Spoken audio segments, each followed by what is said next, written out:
கர்த்தருடைய பரிசுத்த நாமத்திற்கு மகிமை உண்டாவதாக. இன்றைக்கான அனுதின ஆவிக்குரிய ஆகாரம். பஞ்சம் வந்ததும் ஈசாக்கு கர்த்தர்கிட்ட ஆலோசனை கேட்காம விசுவாசத்தோட காத்திருக்காம கேராருக்கு வந்துட்டான்.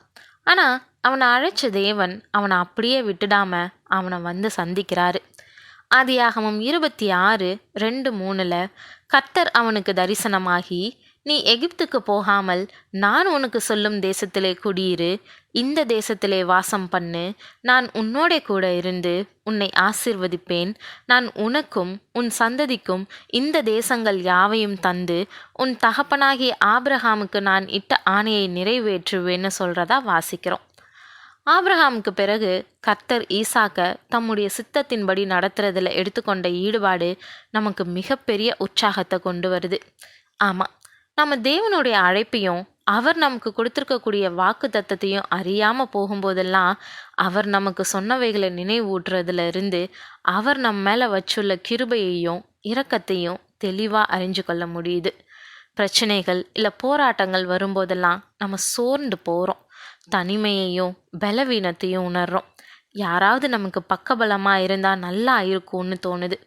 அப்படிதான் ஈசாக்கும் தவிச்ச நேரத்தில் கர்த்தர் அவனுக்கு தரிசனமாகி, கவலைப்படாத, நான் உன் கூட இருப்பேன்னு உறுதியளிக்கிறாரு.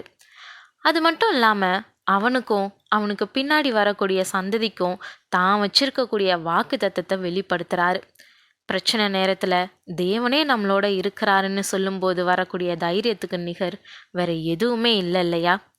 ஆமாம், கர்த்தருடைய பிரசன்னன்றது நாம் நினைக்கிறதுக்கும் புரிஞ்சு கொள்றதுக்கும் மேலானது. இந்த உலகத்தில் மனுஷங்க எத்தனையோ காரியங்களையும் பொருள்களையும் மனுஷங்களையும் நோக்கி ஓடுறாங்க.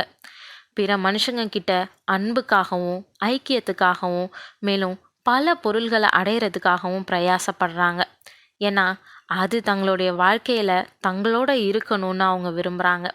ஆனால் மற்ற மனுஷங்களுடைய ஐக்கியத்தை காட்டிலும் வாழ்க்கையில் நாம் பெற்றிருக்கக்கூடிய இல்லை பெற வாஞ்சிக்கக்கூடிய எந்த பொருட்கள் தரக்கூடிய சந்தோஷத்தை காட்டிலும் தேவ பிரசனம் நமக்கு அளவில்லாத சமாதானத்தையும் சந்தோஷத்தையும் எப்பயுமே கொண்டு வரும்ன்றதை நாம் மறக்கக்கூடாது.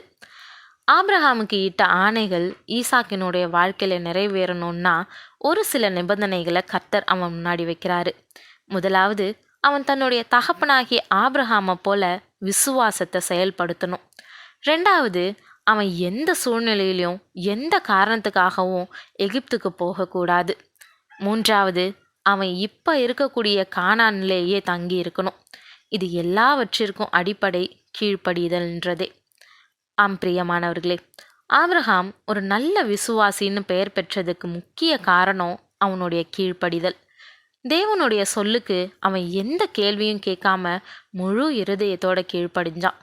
அவன் தன்னுடைய தேசத்தையும் இனத்தையும் விட்டு கர்த்தர் காண்பிக்கக்கூடிய தேசத்துக்கு போக அவர் அழைச்சப்போ கீழ்ப்படிஞ்சான். தன்னுடைய ஏக புத்திரனும் பாராம கர்த்தர் கேட்டார்னதும் எந்த எதிர்ப்பும் இல்லாம முழு இருதயத்தோடும் கீழ்ப்படிஞ்சான். அதே கீழ்ப்படிதலை தான் ஈசாக்கிட்டையும் கர்த்தர் எதிர்பார்க்கிறாரு. ஈசாக்கு கேராரிலே குடியிருந்தான்னு 6வது வசனத்தில் வாசிக்கிறோம். இது ஒரு சின்ன வாக்கியமாக இருந்தாலும் இது மிகப்பெரிய காரியம்.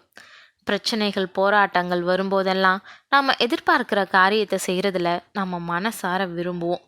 ஆனால் அந்த பிரச்சனைகளின் மத்தியில் விசுவாசத்தை செயல்படுத்த நம்மளுடைய அனுபவம் அறிவு செல்லக்கூடிய வழிக்கு எதிராக தேவனுடைய வார்த்தைக்கு கீழ்ப்படுகிறதுன்றது சாதாரண காரியம் இல்லை.